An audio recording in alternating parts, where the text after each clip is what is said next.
bacu bajya gukubita i Kigali ngiye nemere kubaha ikwasiteri z'abajyana.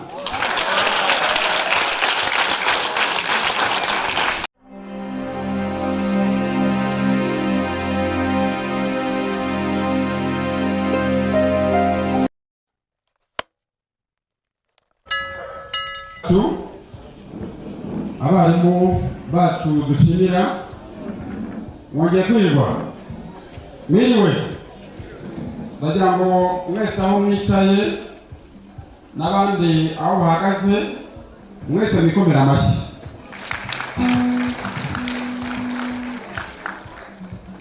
Mu mwaka w'1400 nibwo igitekerezo cyo gushinga uyu mukino wa karate cyatangijwe n'umuhinde witwa Daruma. Yagitangije agira ngo mu gihe yahangana n'abanzi adafite intwaro azabashe kwirengera. Nyuma y'imyaka 200 yimukiye mu gihugu cy'Ubushinwa, aragenda ashinga dojo agamije kugira ngo Abashinwa babashe kumva neza uburyo kwirwanaho nta ntwaro. Ntabwo yahatinze, ahubwo yakomereje mu Buyapani, naho ahashinga ishuri agira ngo Abayapani babashe kuzajya birwanaho, cyane ko bari bamaze kwicwa mu ntambara kabisi yose n'ibitero bya Hiroshima na Nagasaki. Bamwe rero muri abo banyeshuri hariho umusaza dukunda kandi tunakesha umukino hano mu Rwanda witwa Gichin Funakoshi, ari watangije ishuri rya mbere rya karate mu Buyapani. Aritangiza mu ntara y'Amajyepfo y'Ubuyapani, nk'uko natwe turi hano mu ntara y'Amajyepfo mu karere ka Kamonyi. Ikomera amashyi. Kugira ngo abashe gukomeza amatwara kwirwanaho, nawe yakomereje ahitwa i Okinawa, ahashinga ishuri kugira ngo abana babashe kuzajya birwanaho nta ntwaro, cyane ko bari bategetse ko muri kano gace nta mbunda nta sasu rigomba kuhaba. Aravuga ati rero ntawamenya igihe abanzi bazaduterera, reka twigishe abo muri Okinawa uburyo kwirwanaho. Ashinga ishuri nk'uko abasensei bagiye bashinga amashuri muri Kamonyi. Yakomeje rero guteza uno mukino guhera mu 1922 hirya no hino.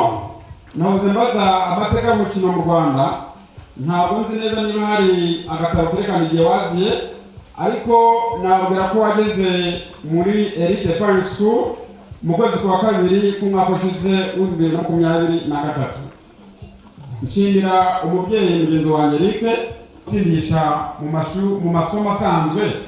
Nta kuntu twanashyiramo umukino wa karate noneho tukazamura imitsindire y'abana.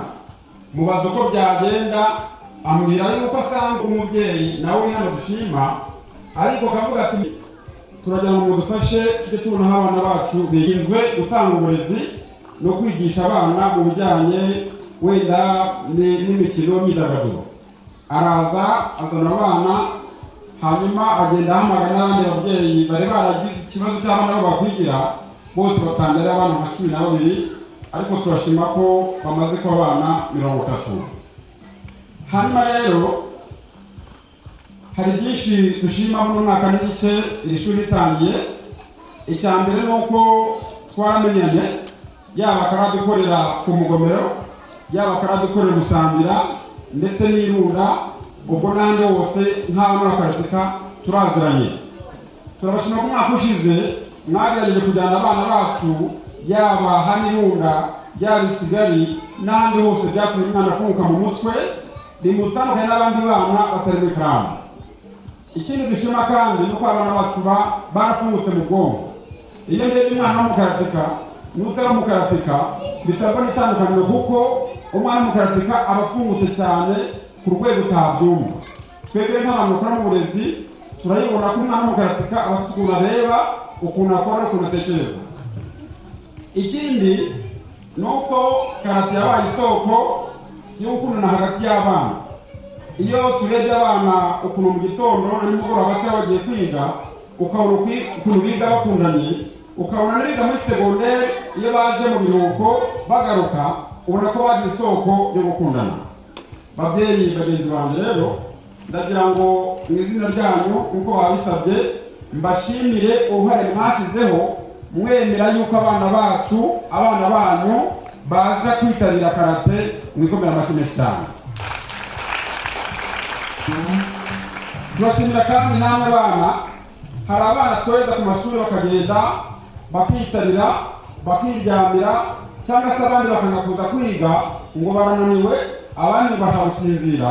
Ndabashimira ko mutabaye inganzwa y'itotsi mukaza ku ishuri uyu munsi mukamwaza mu muntera mwikomera amashyi menshi cyane.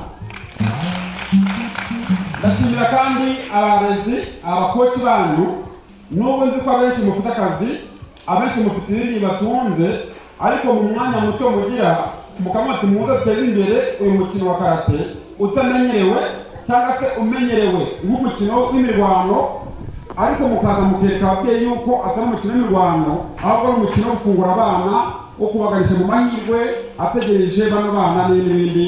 Mureke tubakomera amashyi abakoci bacu. Umubyeyi rero wagize nanjye uruhare mu kugira ngo ikarabu ya karate igere ku ishuri, birumvikana yuko hari n'ababyeyi bagenzi banjye dufatanyije. Byaba byiza rwose ikarabu cyangwa se ubu buryo gutoza abana bukomeje. Nahoze mvugana n'umwe mu barimu hano ukuntu dushobora kuzajya nko gusura indi karabu mu mujyi wa Kigali cyangwa se hano bategurira twebwe ababyeyi, tugashaka uburyo tuzageza abana bacu bakagenda bagiye guhangana n'andi makarabu y'i Kigali, ndetse no kubigiraho no kwigana naho. Ntibyana gutangaza usanze banagize uburyo bwo kumenyana kuko bahuriye muri karate, nabyo mwazabiraho neza bitewe n'aho mutuye. Ikindi twumva twabashishikariza ni ukugerageza gukomeza disipline mu bana bacu kugira ngo umwana yige ariko azi neza yuko karate atari isoko yo kurwana no guhemukira mugenzi we. Ibyo ngibyo bigumye bibe umuco wacu kugira umwana ukina karate yumve yuko ari umuntu ugomba disipline no gutsinda. Icyanyuma rero, nakwishimira kubona buri mubyeyi wese yazanye impano ku mwana we, ariko aha ndavuga nk'umuyobozi w'ikigo